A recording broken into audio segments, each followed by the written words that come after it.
16,000 pesos in just one day. Okay guys, so bago tayo mag-rest, ipakita ko lang sa inyo yung result natin. So, ito po yung result natin guys. That is 16,000 pesos or $269 in just one day. So, kung gusto mo rin po matuto kung paano mag-start sa forex trading or umattend ng live trading natin, and then may questions ka regarding forex trading, pwede nyo rin po i-copy yung mga trades namin guys. Okay, pwede po kayong mag-join dyan sa Telegram group ko. And gumawa po ako ng bagong Telegram channel. Nandyan po yung link sa bio. Message nyo lang po ako and pwede ko po kayong i-guide. Okay guys, so remember, trading requires capital.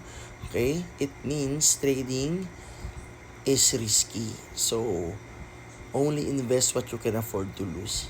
Okay, so if may questions pa kayo, join lang kayo dyan sa Telegram ko. And if you want signals, free knowledge, and live trading maka-attend, join lang po kayo doon sa link. Ayun lang, ingat.